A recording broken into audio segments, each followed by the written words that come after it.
The Monuments Fine Arts and Archives, or MFAA for short, was an organization that consisted of 345 men and women, representing 14 nations. They worked with Allied troops to avoid unnecessary destruction of cultural targets, assess heavily damaged areas, and create as well as implement procedures for the protection of important historical monuments.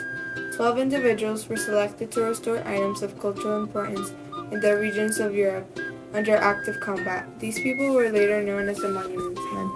The Monuments Men were created because Nazis were stealing items of cultural importance along with famous art pieces. The Monuments Men's importance to the war is that they are responsible for the recovery and restitution of millions of items of cultural importance. The lasting impact shows that people can be resilient during dark times in history. Lieutenant Commander George K. Stout was one of the 12 Monuments Men. He was stationed in Normandy, France in July 1944, along with Major Robert Posey, another one of the Monuments Men.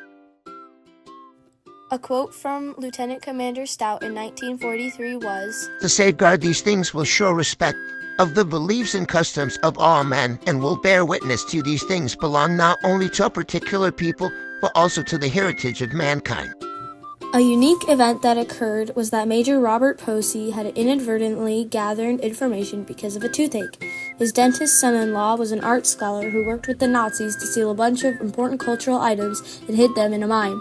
Posey raided the mine and retrieved all the stuff. Yeah, so my son-in-law is an art scholar and worked with this German dude that had a bunch of cool stuff. Tell me where he is!